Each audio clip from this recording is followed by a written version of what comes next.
Muy buenos días, son las 11 de la mañana en punto y hasta ahora les damos la bienvenida a todos los participantes que nos acompañan a partir de este momento en la conferencia El juego como plataforma de aprendizaje acelerado en las organizaciones. Soy Miguel Gelo, junto con Juan David Alzate, Cristian Monroy y María Mercedes López, les damos la bienvenida. Recomendaciones antes de iniciar la conferencia de hoy. Si no pueden ver la conferencia en vivo, pueden hacerlo en formato grabado en nuestra página web www.unipymes.com.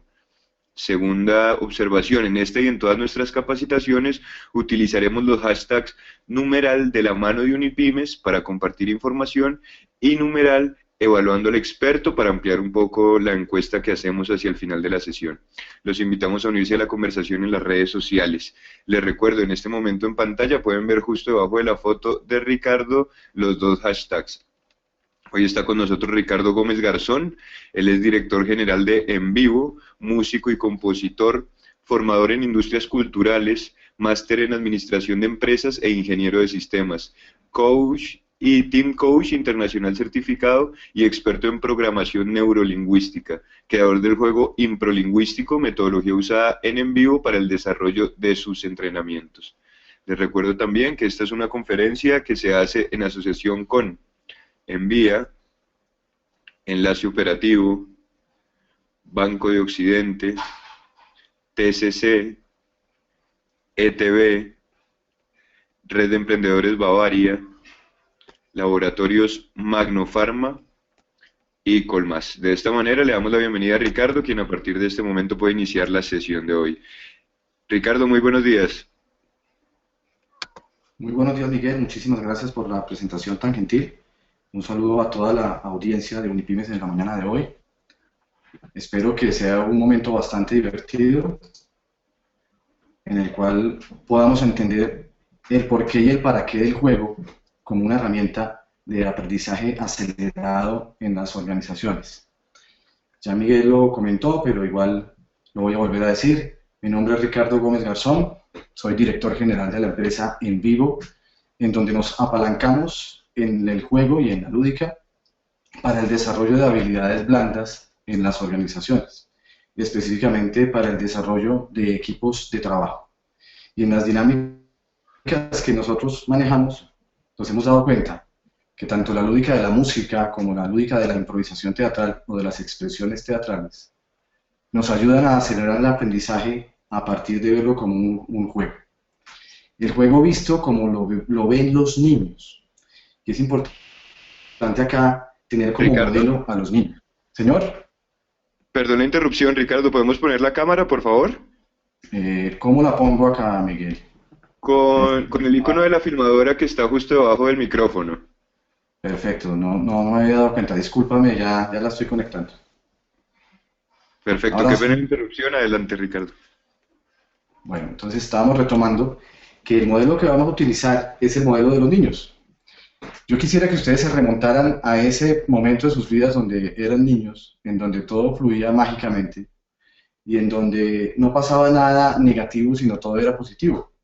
Hay autores que manifiestan que los niños nacen felices y que durante su recorrido por la vida ya se vuelven no tan felices, porque no tienen estos filtros negativos que hemos venido adquiriendo durante todo el proceso del crecimiento para poder vivir y entender el mundo. El único elemento que tiene un niño para entender la realidad del mundo es el juego. Los niños son jugadores por naturaleza. El juego es una actividad netamente inconsciente que les permite explorar y avanzar en su espontaneidad, en su curiosidad y en su individualidad para entender el mundo. Cuando hablamos de jugar, estamos hablando de hacer, de ejecutar. En vivo tenemos un concepto que es el del facilitador de los procesos, que se llama Playmaster. El Playmaster es un facilitador que ayuda a ejecutar acciones de juego. Es de los pocos vocablos que utilizamos en la organización con términos, con anglicismos, como la palabra play, pero tiene una razón fundamental. Play en inglés tiene varios significados en el español de acuerdo con el contexto. Play significa jugar, play significa para un actor actuar, play significa para un músico tocar o interpretar un instrumento.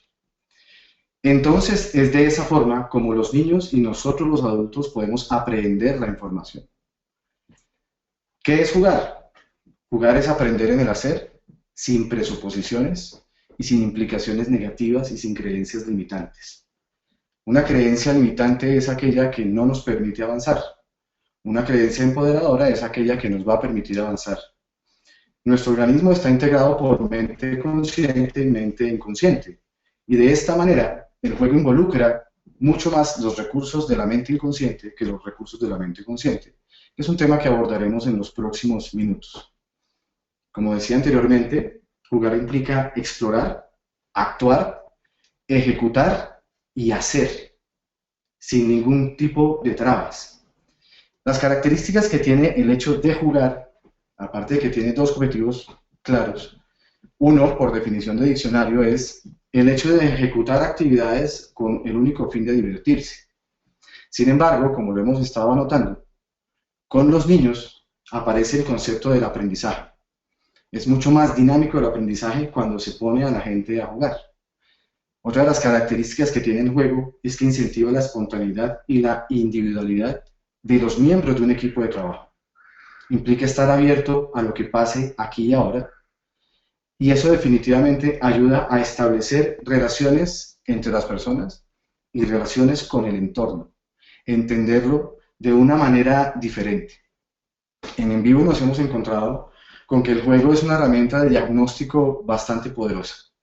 Si bien tienen mucha validez todas las evaluaciones de clima organizacional y de temas de liderazgo y empoderamiento y de desarrollo de equipos de trabajo, como las herramientas 360, por ejemplo, hemos encontrado que al poner a la gente a jugar una hora y media, nos da la información suficiente como para establecer un patrón inicial de comportamiento de un equipo de trabajo, independiente de si son personas que se conocen o no.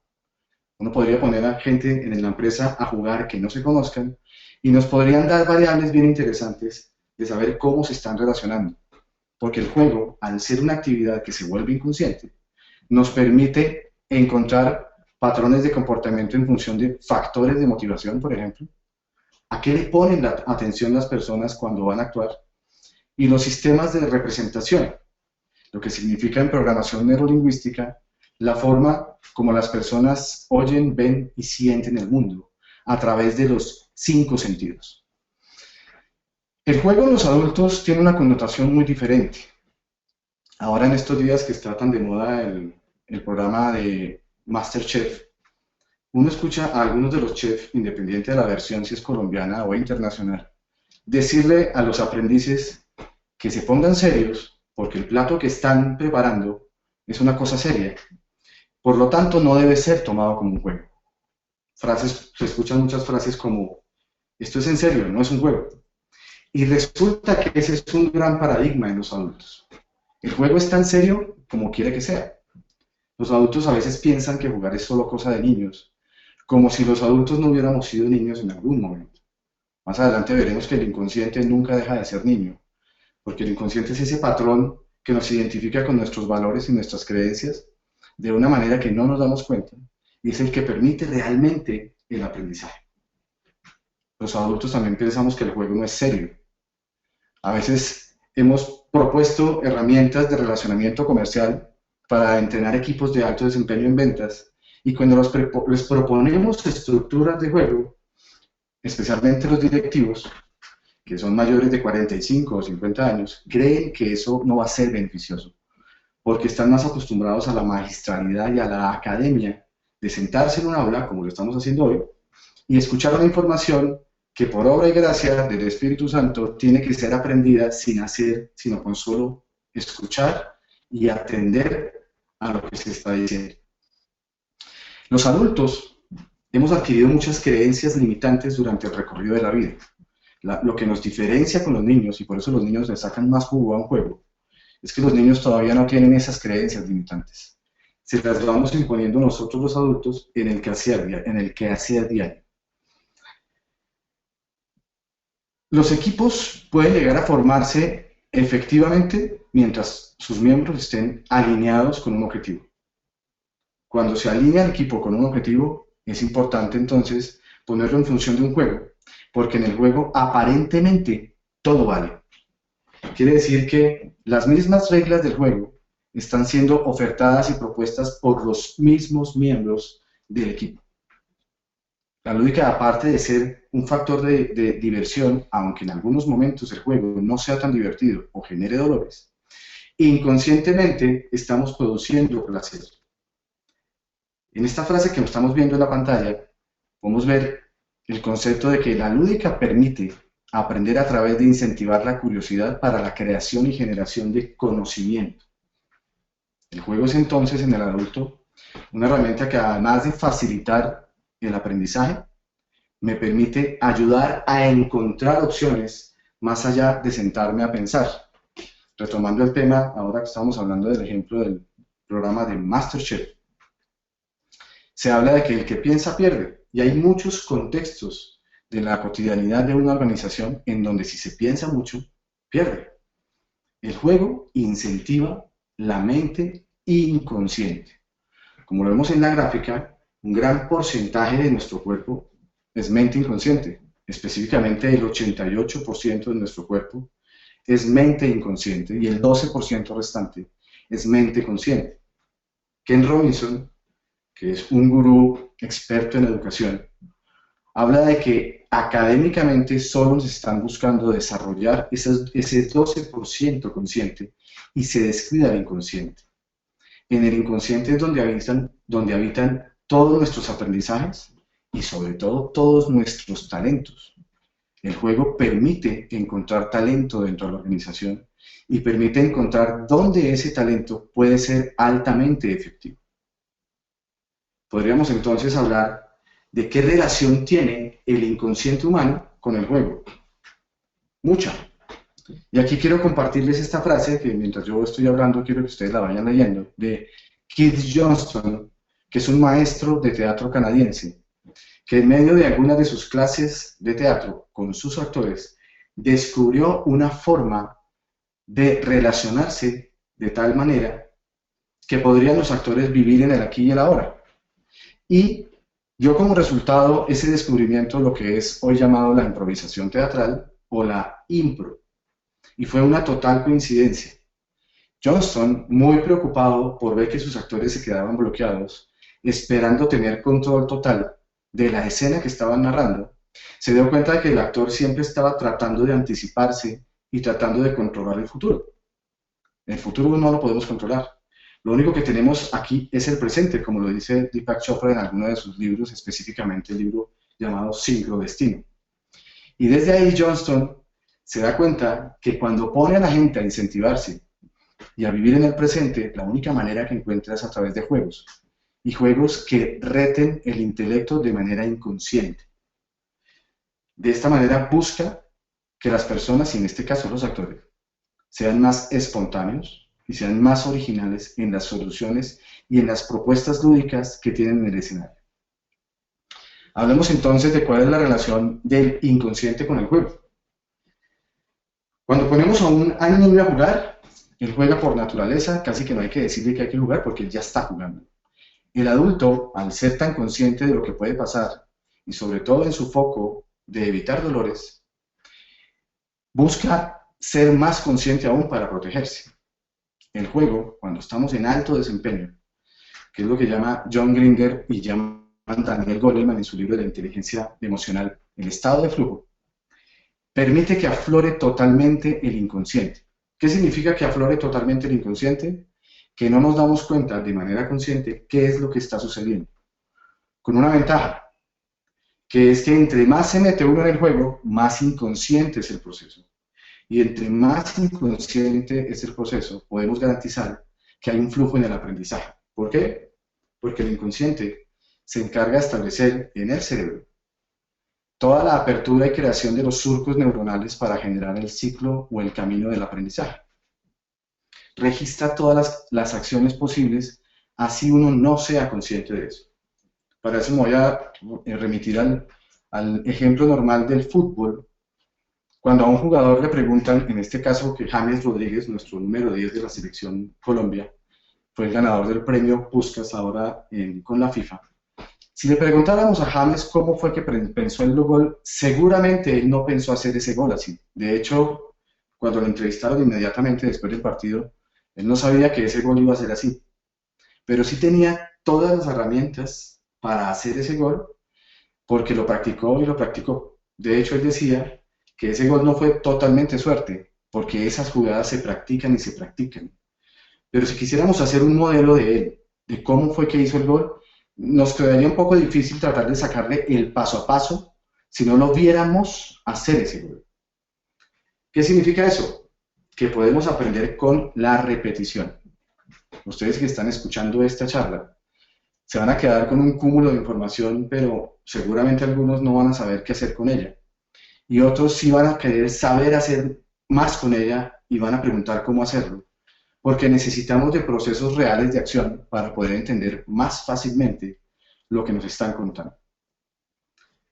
Aprender solo se tiene con el hacer, y el juego permite el hacer de una manera diferente, con una característica particular, y es que al haber normas que son reguladas por los mismos jugadores, me permite no sentirme tan vulnerable frente a los otros y mostrar mis capacidades de relacionamiento de manera inconsciente. Claro está que si un juego no tiene al final las reflexiones oportunas para que el juego tenga una realidad total dentro del contexto cotidiano, no pasa de ser un juego para divertirse. Y lo que estamos buscando, hablando del juego como un acelerador del aprendizaje en las organizaciones, es que vaya más allá de la diversión para que la gente aprenda lo que tiene que aprender en el contexto en que esto necesita ser aprendido. El juego es muy serio.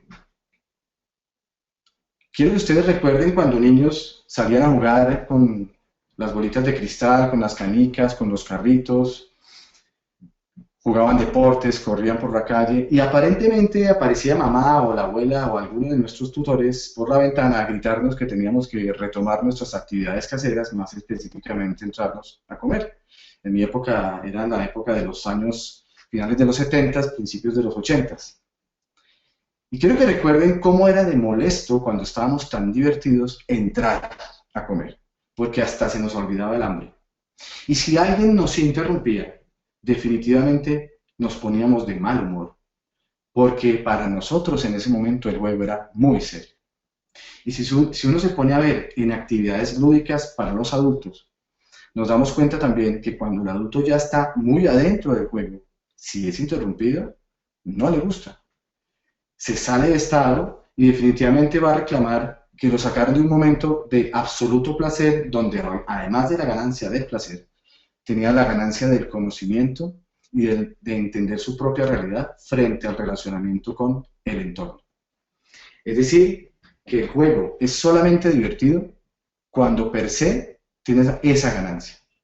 Pero podemos sacar mayor jugo del juego de una manera muy seria, como lo propone una metodología muy conocida que es la del Ego Serious Play, en donde jugando podemos obtener resultados organizacionales e impactar directamente indicadores de gestión y de resultado y de desempeño a partir de ese conocimiento y de ese quehacer que adquirimos en las jornadas de juego. Los juegos, cuando se enmarcan con un resultado, tienen mayor efectividad que el solo hecho de divertirse. Por ejemplo, piensen si en sus organizaciones que dirigen o donde trabajan, las pausas activas fueran más allá de ser una pausa activa. Y además de ser una pausa activa, me permitiera reforzar un conocimiento a través de un juego, bien sea un juego corporal, kinestésico, o un juego de pensamiento, o un juego de rol, o simplemente un juego de mesa. Tal vez los resultados al final de los periodos a evaluar serían mucho más atractivos y más contundentes. El juego en sí mismo ya es serio. El juego es visto por el adulto como algo no serio.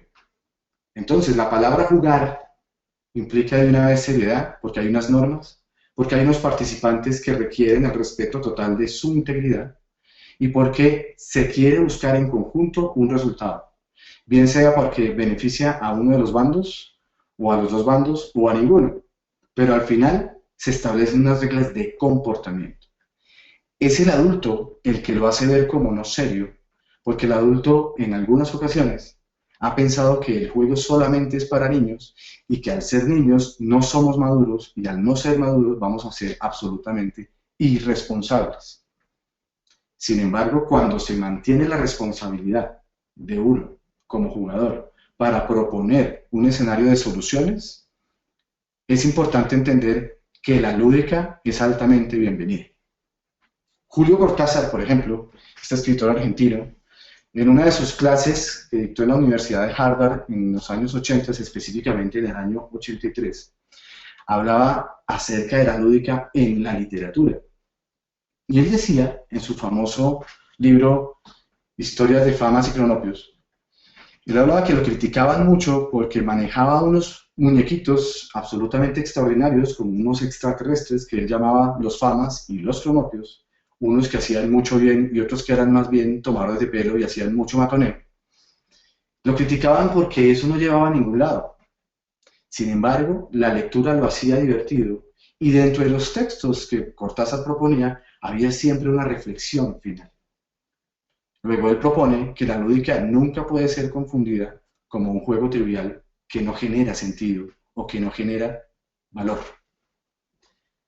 En el caso específico del juego organizacional, aquí nos vamos a apalancar en tres pilares fundamentales que nos van a permitir establecer un criterio de ruta cuando queremos armar juegos para generar el aprendizaje acelerado dentro de la organización. Y son tres elementos que Keith Johnson propuso cuando empezó a compartir su metodología acerca de la improvisación teatral. El actor, cuando sale a un escenario, primero está pensando en cómo va a hacer su propia parte, pero no está pensando en cómo va a contar la historia contando con el otro.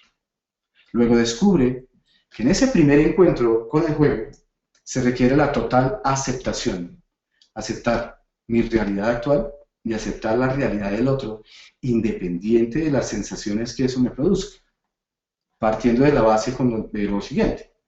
Cuando las personas deciden jugar, sea lo que sea que van a jugar, puede ser una partida de póker, puede ser una partida de parqués, puede ser un partido de fútbol de manera aficionada. Cuando ya deciden jugar, están aceptando per se que lo van a hacer y se quitan un piano de encima. Cuando las personas todavía están en ese conflicto de no jugar porque creen que eso es para niños, si no aceptan la realidad, definitivamente es una persona a la que no hay que obligar a jugar. Porque una de las características que tiene el hecho de jugar es que es voluntario. No podrían obligarme a jugar. Sin embargo, como siempre estamos actuando y como estamos dirigidos con la palabra play, que significa también actuar y jugar, pues definitivamente la persona que no quiere salir a jugar y que no acepta esa realidad, acepta otra realidad diferente para jugar un juego diferente, de tal manera que no se queda siempre pasivo en una sesión de juego. Una vez hemos aceptado nuestra propia realidad y la realidad del entorno, incluidos las personas con quien me relaciono, viene el proceso de adaptación. Es cómo me adapto a ti apalancándome en el interés común más que en el interés particular. En las organizaciones siempre hay el que quiere descrestar y el que quiere trabajar en equipo. En esta parte de la adaptación en jornadas de juego, el juego permite hacerle entender a ese que quiere descrestar que descrestar en ese momento específico puede no ser la ganancia principal, pero que si nos adaptamos y trabajamos en equipo, ese descrestar puede ser colectivo y puede beneficiar a todas las partes sin descuidar el resultado. Porque hay personas que se apalancan en un sistema de ganancias secundarias en donde yo me muestro como una gran persona hacedora de bienes y proveedora de resultados, pero si esos resultados no impactan dramáticamente a la organización, pues quedan en resultados individuales y lo único que va a sentir su equipo es una alta sensación de egoísmo. Y esa persona no va a ser adaptada al equipo, sino va a tender a ser rechazada. A los que gustan del Real Madrid pueden identificar eso con este jugador Gareth Bale, que lo critican de egoísta, porque pareciera que él quisiera jugar solamente para descrestar él y no jugar en equipo. Y de hecho el Real Madrid no tiene propiamente un equipo, sino tiene una serie de talentos que están jugando, pero que no se relacionan entre sí específicamente, sino que están siguiendo unas instrucciones. Y no es lo mismo seguir instrucciones a salir a jugar. Y en la última etapa es, ya habiendo aceptado la realidad actual, habiendo adaptado a ella mi personalidad, avanzo con ella. ¿Qué quiere decir? Que con esa realidad colectiva yo puedo contar una historia en conjunto. Los juegos, las dinámicas que jugábamos de niños en equipo, las rondas infantiles, se vuelven se volvían muy poderosas cuando era toda la colectividad la que se preocupaba por sacar adelante el desarrollo de esa actividad y el resultado, porque eso es lo que permite el juego. Olvidar, dejar de un lado un poco el ego, conectarme con el otro para que entre todos podamos contar una historia. Ahora, ¿por qué jugar acelera el aprendizaje? El aprendizaje se da cuando uno es retado. Las personas comienzan a aprender realmente cuando se ven, se oyen y se sienten conscientemente saliéndose de su zona de confort. Entendida la zona de confort como aquella zona donde todos los recursos están ahí para mí y además todas las variables del entorno son conocidas y yo las puedo controlar. A eso le llamamos zona de confort. No necesariamente es la zona donde yo me siento cómodo. Hay zonas de confort donde estoy muy incómodo, pero prefiero estar incómodo porque ya conozco las variables y por supuesto conozco el posible resultado. Al retarnos, el juego hace una apertura del inconsciente en donde lo que vaya a suceder es bien recibido. Sí y solo sí tengo una recompensa. Las personas no van a jugar por el solo hecho de jugar, sino tienen la garantía de que van a tener una recompensa. En el aula, por ejemplo, los que son docentes pueden darse cuenta de que las personas que hablan en grupo participando en clase, y pasa específicamente a los niños o los alumnos no hablan en clase no porque sean tan introvertidos solamente o porque no les guste la materia. En la mayoría de las ocasiones no hablan porque el facilitador, en este caso el docente, o en las oficinas o en las empresas, en este caso el coordinador, supervisor, gerente, líder, no les garantiza un espacio donde su integridad va a ser respetada, donde sus emociones van a ser respetadas. Y desde ahí, cuando yo juego sabiendo que me va a ir bien, tengo mi recompensa. El juego, al incentivar la espontaneidad, automáticamente incentiva el generar soluciones de manera diferente. Significa que incentiva también el pensamiento lateral, esta teoría propuesta por Edward de Bono y que se puede identificar y jugar muy fácilmente en uno de sus libros que se llama Los 6 sombreros para pensar, porque permite de 6 posiciones diferentes ver una misma situación y sacar conclusiones de esa situación de manera diferente. Cuando nos sentamos solo a pensar en una primera posición, como lo llaman en programación neurolingüística las posiciones perceptuales, descuidamos cualquier cantidad de información que haya en el entorno que podría siempre servirnos a favor del proceso. En el juego aparecen esas variables de poder entender que toda la información que juega en el entorno debe siempre jugar a favor del proceso. Entre más repitamos las jornadas de juego y entre más profundidad de reto tengamos y profundidad de generación de conocimiento, pues mucho más va a ser el aprendizaje y van a quedar los conceptos aprendidos, listos para ser ejecutados y puestos en función de soluciones corporativas o de soluciones en una comunidad. Una de las cosas interesantes que hemos encontrado en vivo con respecto a jugar para acelerar el aprendizaje es el hecho de que en el aquí y el ahora las personas logran ubicar los filtros específicos para saber en esa jornada qué funcionó y qué no, y tomar decisiones casi que de manera automática, para saber qué es lo que aprenden y lo siguen usando muy bien, qué es lo que definitivamente aprenden y no funciona, lo desaprenden para volverlo a aprender. Y todo esto no se da con toda esta teoría que estoy dictando, sino en el hecho real de estar jugando, porque es el inconsciente el que resuelve a partir de los filtros que él tenga, con las intenciones que yo lo lleve para sacar resultados de esa herramienta de juego. Todos los juegos que uno propone tienen una metáfora o una analogía, porque nos permite jugar en una realidad diferente. Cuando estábamos niños teníamos nuestros amigos imaginarios y jugábamos con cualquier cosa en una realidad diferente, como en una dimensión diferente, porque dejábamos de ser yo para ser otros. Hay una tribu africana que se apalanca en esta frase que dice, yo soy porque nosotros somos. Y el juego permite crear analogías que al entenderlas en el juego pueden ser fácilmente trasladadas al cotidiano o al plano de la realidad total. Esto sí, eso sí tiene que ser bien facilitado con la responsabilidad que tiene abrir una metáfora y cerrarla en el momento que es para que la gente aprenda lo que necesita aprender. Otra de las ventajas entonces que tiene el juego es que el juego, si bien sugiere contenidos y sugiere formas de jugar, el juego per se permite que la generación de contenido sea del mismo equipo o de las mismas personas, si están jugando de manera individual, generan para uno mismo. Generan su propio contenido a partir de las reflexiones que ellos mismos sacan. Luego, la metáfora, cuando está bien instalada, en el caso de alguno de nuestros talleres, que es jugar a empoderar a la gente a través del concepto de liderazgo, apalancándose en el concepto de la dirección de orquesta, como una metáfora poderosa desde el líder y el liderado, donde la gente puede hacer música, se habla de música, se juega con música, pero al hacer la reflexión final, se quedan con un aprendizaje propio, que no tiene que ser compartido, pero que inconscientemente ya lo voy a poner a función de sí mismo, en función de la organización, para una mejora continua.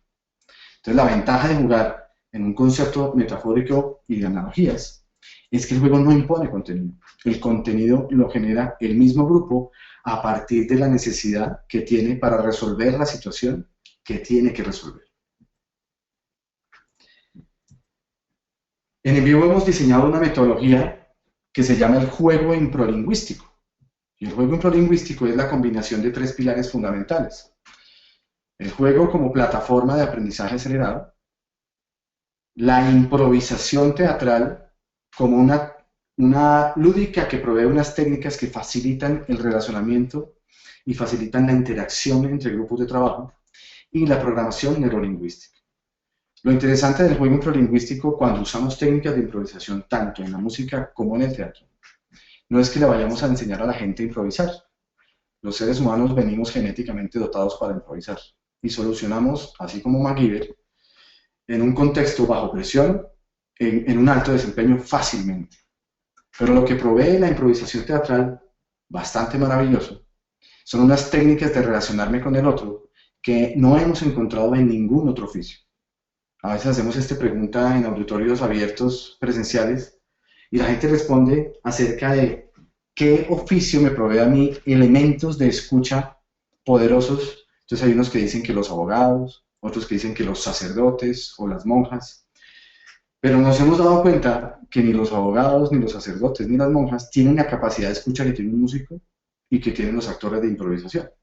Y de ahí es que hemos desarrollado la plataforma del juego infralingüístico. Es más, ni siquiera los músicos y los actores se dan cuenta del poder que tienen para escuchar y para generar valor en ese sentido. Y ese juego infralingüístico combinado con música permite entonces conectar a las emociones de tal forma que uno pueda identificar qué emociona positivamente a la gente y qué no, y qué emociona negativamente a la gente, para poder diseñar espacios de trabajo y de relacionamiento que tengan que ver con esos factores de motivación. Claro está, las clases magistrales son importantes, sobre todo cuando tienen esta posibilidad como la que tenemos hoy, de tener un facilitador narrando una historia y otras personas recibiendo la información. Son importantes hasta cierto punto. Es decir, si una clase magistral se dicta sin poner un ejercicio práctico para que el estudiante, o en este caso, nuestros colaboradores en la organización, lo pongan en función de su cotidianidad, se va a quedar solamente en la información. Y a nosotros ya nos tienen saturados de información. Lo que tenemos que hacer es un proceso de formación para poder compartir información de tal manera que quede un conocimiento generado y ojalá transferido. Como en el juego hay herramientas que permiten aprender en el hacer, luego las clases magistrales, si no van acompañadas de práctica real, van a quedar solamente como transmisión de conocimiento. Para cerrar esta parte de este capítulo, quisiera remitirme a esta frase muy famosa de Platón, seguramente todos o algunos o muchos de ustedes la conocen, pero la quiero leer con calma, porque ahí es donde se identifica el poder que tiene el juego para desarrollar aprendizaje y para desarrollar talento en las organizaciones. La frase dice: puedes descubrir más sobre una persona en una hora de juego que en un año de conversación. Todo tiene que ver con la relación que tiene el juego con el comportamiento inconsciente. La famosa frase que dice, en la mesa y en el juego se conoce al caballero. Cuando las personas muestran realmente cómo son, esa es la realidad que tenemos que atacar.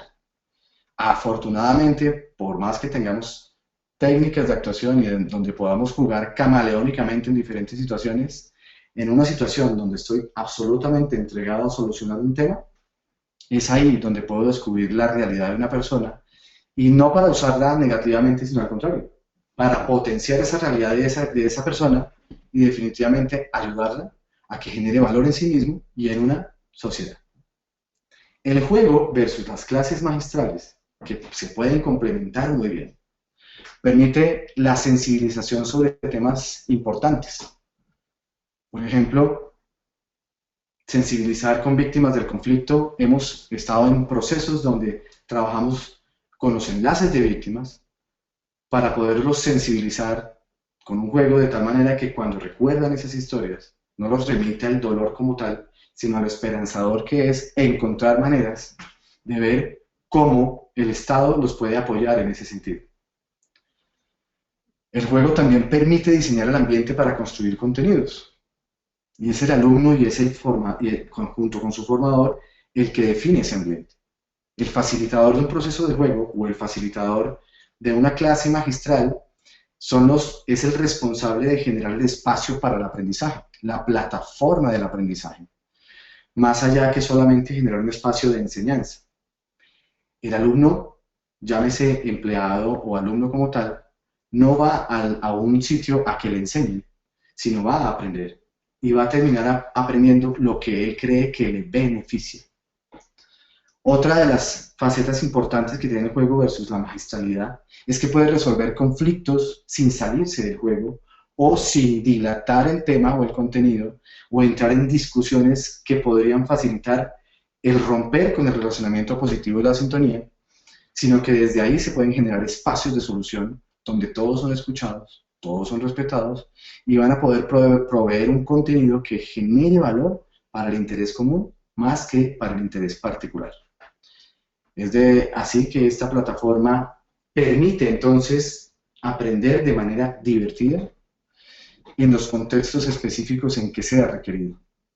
No se trata de invitarlos a que todo el tiempo estemos jugando, pero sí tener la mente abierta para establecer nuestras actividades como si fueran un juego.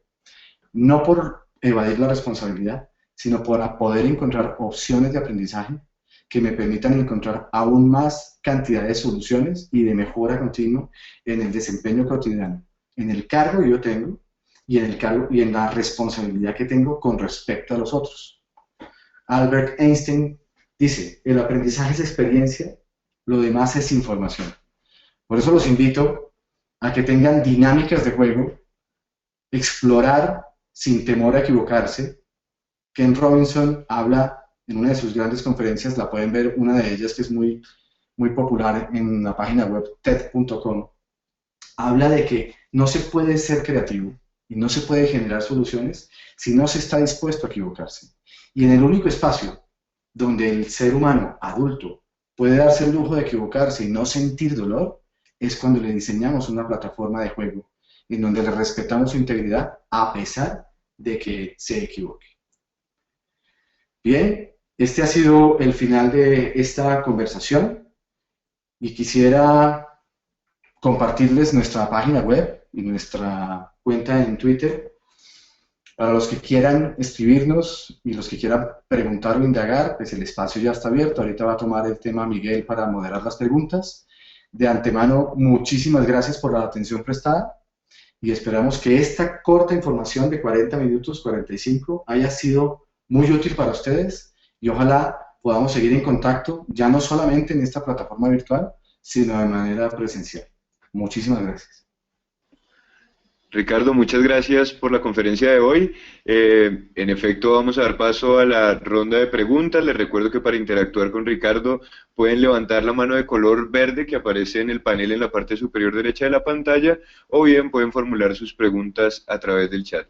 Antes de iniciar con esta sesión de preguntas, vamos a pasar nuestra acostumbrada encuesta interna para conocer sus apreciaciones sobre la clase de hoy. La pregunta es, ¿se desarrolló con claridad la conferencia de hoy? ¿Se desarrolló con claridad la conferencia de hoy? Para contestar, solo deben dar clic a una de las opciones que aparecen en pantalla. Mientras tanto, les recuerdo nuestro hashtag para ampliar esta encuesta, numeral evaluando al experto y numeral de la mano de Unipymes para compartir información. Así, bueno, esperamos que todos hayan podido hacer la encuesta y damos inicio a la ronda de preguntas. Nos pregunta, vamos con una pregunta de, bueno, aquí dice, excelente exposición, bueno, todas las personas que están agradeciendo para tener una mejor retroalimentación, numeral evaluando al experto y así podemos comunicarnos más fácilmente. Efren César Vidal pregunta, ¿a qué hora se deben aplicar estos criterios? ¿Es preferible de día o de noche, considerando los estados de ánimo de la gente? Bueno, básicamente en el día y ojalá en la primera hora de la mañana, cuando la gente llega a la corporación y en lugar de llegar a trabajar, lleguen a jugar con un espacio corto, no tienen que jugar 2 horas, pueden jugar 15 minutos. Pero la importancia de esto es instalar los filtros pertinentes para que la productividad de ese empleado durante el desarrollo de la jornada sea más efectiva. En el juego se van instalando, independiente del tipo de juego, se van instalando instrucciones en el inconsciente de ellos para que tengan mayor amplitud mental y tengan un desempeño diferente. Cuando la gente es recibida y recibida con características de vamos a hacer algo diferente más allá del solo trabajo, su jornada va a ser más productiva y van a sentir cuando llegan a sus casas que fue mucho más divertido el día que cualquier otro día cotidiano.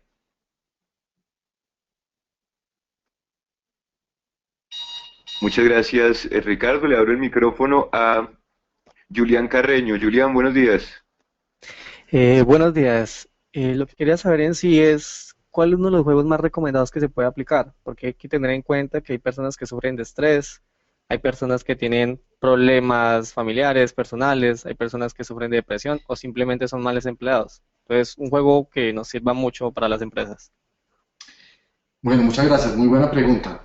Yo podría proponerles un juego de improvisación, que es un juego muy famoso que se llama Ya Hondom. Explicárselos acá en este contexto no sería muy fácil, pero a los que estén interesados, y Miguel me dirá si se puede, yo les podría armar un documento en donde les explico cómo se juega. Es importante para manejar estados emocionales, sobre todo estados depresivos o estados de problemas en casa, que los juegos sean de característica kinestésica. ¿Qué significa? Que los juegos impliquen movimiento. Ojalá tuvieran todas las organizaciones una jornada de calentamiento corporal. Eso nunca lo hacemos. Calentar el cuerpo lo prepara para recibir toda la interacción que va a tener con el entorno el resto del día. Entonces, en esos juegos pueden ser juegos de ronda, como este que les digo que se llama Ya Hondom, en donde uno pone en un círculo a las personas a transferir una señal corporalmente. Se va midiendo el alto desempeño de las personas, independiente de lo deprimidas o no que estén, van aflorando ahí. Y otra de las ventajas que tiene este tipo de juegos es que te permite, y a las personas que tienen problemas, permiten desahogar su emoción ahí, sin necesidad de que entren en conflicto y sin necesidad de que alguien tenga que salir mal librado por el mal desempeño de esa persona. Entonces hay que tener en cuenta otra cosa, y es que no es fácil, porque somos seres integrales por naturaleza, esta frase que decía antiguamente, déjame tus problemas de casa en casa y vente a trabajar. Es imposible que un empleado deje los problemas de casa en casa y se venga a trabajar. Él se trae sus problemas de casa y lo que busca trabajando es opciones. Luego, si a través del juego le ayudamos a encontrar opciones a esos elementos, puede ser bien interesante. Hay otras técnicas de Team Coach, que es hacer el coaching par a par, que si quieren también se los puedo documentar, que son el empleado trae su problema y en un círculo de trabajo le ayudamos haciéndole buenas preguntas a solucionar su problema sin que lo critiquemos por el problema que tiene. Porque el ser humano tiene una tendencia muy alta a decir qué es lo que hay que hacer, pero casi nunca a preguntar para ayudar a encontrar opciones. Luego, los juegos de preguntas en ese contexto son altamente bienvenidos también. Gracias, Ricardo. Antes de continuar con la siguiente pregunta, nos piden varias personas el nombre del juego que mencionó Ricardo. Se llama Ya, se escribe como cuando uno dice ya, Y de yuca y A de Ana. Hondo, Hondo, Ya Hondo. Ya, Hondo, perfecto. Lo comparto por el chat para que lo tengan todos a mano. Si no lo consiguen por internet, me escriben y yo con mucho gusto les regalo un documento de cómo se juega y si definitivamente no lo pudimos entender, pues me cuentan a ver si los visito y les enseño a jugar. Gracias, Ricardo. Le abro el micrófono a Claudia Patricia Raigosa. Claudia, buenos días. Claudia, buenos días. Bueno, Claudia nos transmite la pregunta a través del chat. En un momento la leeremos. Le abro el micrófono a José Luis Torres. José Luis está silenciado por él mismo. Hacemos un último intento a través del micrófono con Cecilia Leal. Perdón. Con Cecilia, le abro el micrófono a Cecilia. Cecilia, buenos días. Cecilia, buenos días. Bueno, poca fortuna con el micrófono. Vamos con pregunta de Fernando Enrique Sanudo. Bueno, aquí nos están pidiendo que manden los juegos, entre otras cosas, y ya se los podrán transmitir a Ricardo a través del correo, que en este momento lo tienen en pantalla. Nos preguntan acá, ¿cuál sería el juego más recomendado para desarrollar el talento en equipo comercial? Bueno, eso hay muchas formas de juego. Los juegos de rol en equipos comerciales es poder identificar, primero, qué talento tienen esos comerciales. Y segundo, ponerlos a jugar a partir de ese talento, desarrollarles la posibilidad de jugar. Lo que hemos nosotros hecho con diferentes clientes es establecer juegos de rol, apalancados en conceptos de improvisación teatral. Poner a la gente a jugar como si fuera el cliente, como si fuera el proveedor, como si fueran de otra área, pero con la caracterización total, de tal manera que salgan totalmente de su rol individual y jueguen a entender el mundo de otras maneras. Ahora, no hay un juego en específico que ayude a desarrollar talento. Lo importante es la habilidad que tengamos nosotros de líderes para saber detectar ese talento y ahí sí establecer las herramientas de juego que sean pertinentes. Por ejemplo, hay equipos de trabajo donde la gente quiere ser líder, pero en su cotidianidad no lo dejan tanto ser líder, pero tiene ese talento. Pues podríamos diseñar juegos en donde ese líder, que hoy en día no es líder en una organización, pueda jugar ese rol de líder. ¿Por qué? Porque matamos dos pájaros de un tiro. Uno, le explotamos su talento de tal manera que él se sienta que pueda liderar. Y dos, esta tendencia a frustrarse porque no lo dejan liderar en otro proceso tiende a disminuirse porque hay una parte del día en donde lo dejan liderar. Esto es muy parecido a lo que propone César Millán, el encantador de perros, cuando dice que uno tiene que sacar al perro a correr por lo menos 1 hora al día. Si usted lo saca 1 hora al día, el perro se le va a portar el resto del día como usted quiera que se porte. Entonces, dele a esas personas a las que le quiere desarrollar talento, opciones en el juego para desarrollar ese talento en borrador, por decirlo así, para que lo vayamos preparando en el caso que sea requerido a que ese talento juegue en la cotidianidad real. Pero no podría decir qué juego específico, pero sí juegos de rol que le permitan jugar al rol del talento que él tiene. Ricardo, muchas gracias. Pide la palabra Ana Asprilla. Ana, buenos días, bienvenida. Ana, buenos días. Bueno, poca fortuna hoy con el micrófono. Voy a condensar varias preguntas en la de Claudia Patricia Reigosa, dice, y la de David Jesús Paternina, dice, ¿quién debe encargarse de la ejecución de los juegos y qué pasa si esa persona es seria y no se presta al juego? Bueno, claramente si la persona es muy seria que no se presta al juego, debería ser la que no se encargue. Podríamos encargar a las personas que ejecuten el juego a aquellas que tienen esta tendencia a que jugar puede ser una herramienta altamente valiosa. ¿Cómo contrarrestar a la persona seria que no quiere jugar? Dándole un rol específico en el juego. ¿Cómo lo hemos manejado nosotros, por ejemplo? Hay personas que se sienten ya muy mayores que creen que eso no es con ellos, personas de 50 o 60 años, y entonces el rol que les damos es que salgan de la ronda de juego, pero que por favor nos sirvan de observadores para criticar, y esa es la palabra que les ponemos, para criticar después el proceso en un contexto de retroalimentación. Los resultados son muy, muy positivos porque la persona, a pesar de que no juega, está en continua observación porque el hecho de criticar lo motiva a estar pendiente del juego y muy seguramente su crítica, y pasa mucho que las personas que no son muy dadas al juego tienden a criticar negativamente, su crítica va a ser negativa con respecto al juego. Mientras no se tome nadie de manera personal la crítica, sino que se entienda que es simplemente una labor de esa persona durante el juego, es altamente bienvenido.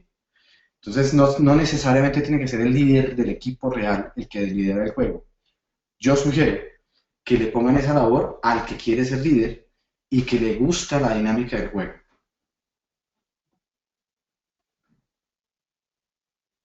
Gracias, Ricardo. Le abro el micrófono a Javier Jaramillo. Javier, buenos días. Buenos días. Bienvenido. Disculpa, mi pregunta es, ¿uno de qué manera puede llegar a incentivar a un grupo de niños a asumir la rol en un juego? O sea, uno cómo puede captar la atención de ellos e introducirles el mensaje que uno les quiere dar. Con los niños, estamos hablando de niños de qué edad. Yo diría entre 8 a 10 años. Bueno, ya de 8 a 10 años son niños más conscientes, ¿no? Y son niños que están en un momento de pagar por ver. Pero es importante el juego metafórico, el juego de rol, por ejemplo, el de contar una historia y darles un rol, y que dentro de la historia que están contando esté inmerso las órdenes que tú quieres darles. ¿Sí? O puedes ponerlos a jugar a que son adultos generadores de historias, a escribir o a bailar o lo que sea, pero que durante el proceso las reglas del juego tienden a ser las instrucciones que tú quieres darles. Los niños son muy abiertos al juego siempre y cuando tengan claras las instrucciones. Pero hay una cosa bien interesante, las instrucciones no son, los niños no juegan teniendo claras las instrucciones, lo hacen al revés. Los niños primero juegan y durante el juego van entendiendo las instrucciones. Entonces eso va a requerir un proceso de algo de paciencia para ir instalando el juego en la medida que se va avanzando en el juego, no tanto en el contenido del juego, pero sí en la dinámica del equipo, ir instalando las instrucciones que tú necesitas sean ejecutadas e ir dando los mensajes que el inconsciente de ellos deba entender. Entonces, tiene que uno volverse de alguna manera muy hábil en detectar en qué momento está el equipo para poder ir contando las historias. A los niños les encanta que le cuenten historias y es un momento bien interesante cuando cuentas historias, a partir de historias de la realidad en donde tú las sacas en un contexto de ficción. Ellos ponen mucha atención a eso y ahí puedes manejar una técnica que en PNL se llama la técnica del chasquido, que es que durante el proceso de instalar un juego o de contar una historia, con hacer literalmente un chasquido o hacer un clap de las palmas en otro lado del salón, los niños van a centrar la atención allá y van a esperar a ver qué pasa ahí. Ahí es bien importante establecer cuál es la instrucción que le quieres dar. Si necesitas más información sobre esa técnica del chasquido, con mucho gusto me dices y yo te la puedo proveer por correo electrónico.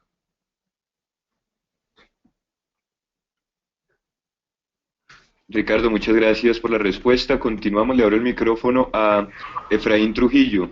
Efraín, buenos días. Buenos días, Ricardo. Mi pregunta es principalmente hacia el teletrabajo. Entonces, Sí. ¿cómo aplicar esta técnica en el teletrabajo y qué tipos de juegos podemos usar cuando pues las personas que trabajamos estamos incluso en diferentes ciudades y nos conectamos por medio de chat y videoconferencia? Bueno, una muy buena pregunta porque en Envivo también trabajamos con una plataforma de teletrabajo. El juego siempre será más divertido mientras los tengas de manera presencial. O sea, busca un momento en el año donde los puedas reunir. Eso es una sugerida. Pero mientras eso pasa, puedes ponerles juegos que los lleven a ellos a hacer actividades y después sean compartidas en el entorno, en las reuniones por Skype. De tal manera que puedes poner juegos estilo Risk, pero que los vayan jugando ellos, o juegos estilo Monopoly, pero que los vayan jugando ellos en su región, en su ciudad, en su localidad, de tal manera que puedan traer y compartir respuestas de cómo lo lograron.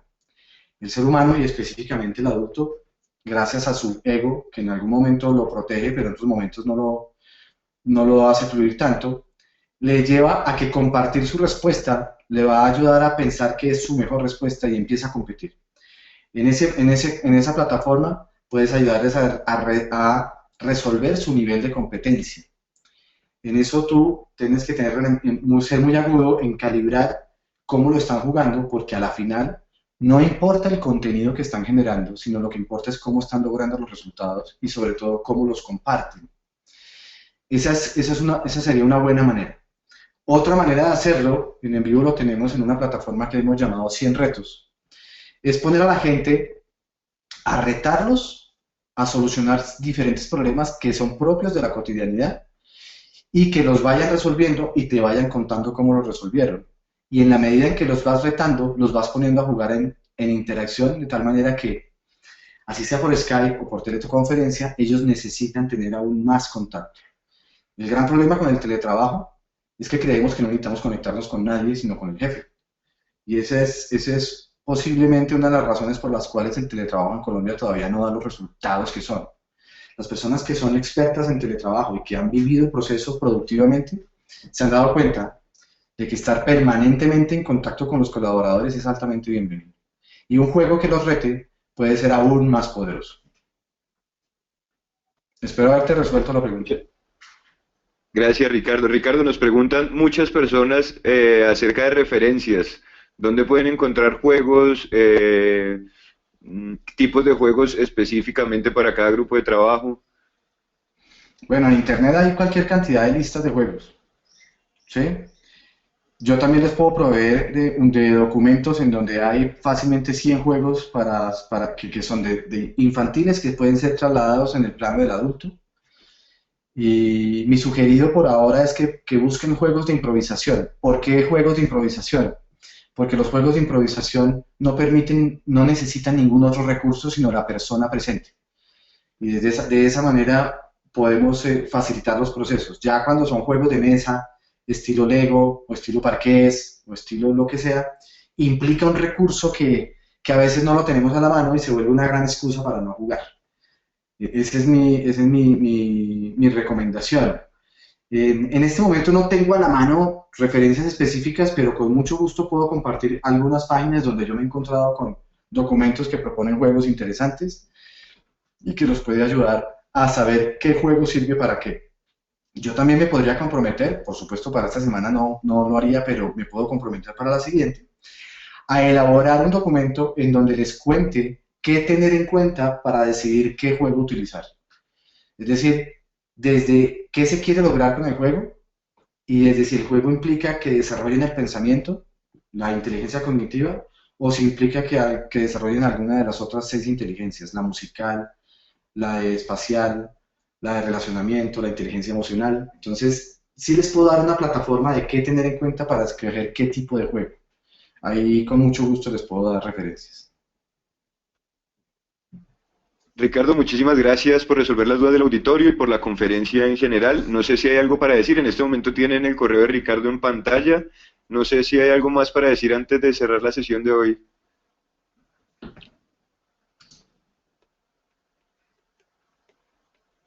Pues yo pues de antemano agradecerles las muy buenas preguntas que me hicieron. Espero que podamos seguir en contacto. El correo ya está ahí. Siéntanse libres de escribir lo que quieran, que todo correo será respondido. Tal vez no en la inmediatez, pero sí en el corto plazo. Ricardo, en nombre de la comunidad empresarial Latino Unipymes, le expresamos nuestro agradecimiento y a ustedes, señoras y señores, les damos las gracias por su permanencia y atención. Estaremos de nuevo el miércoles 18 de febrero a las 11 de la mañana en punto con la conferencia 10 alternativas de diferenciación con el experto David Gómez. Unipymes, la comunidad empresarial latina, les desea que tengan una feliz semana. Hasta pronto.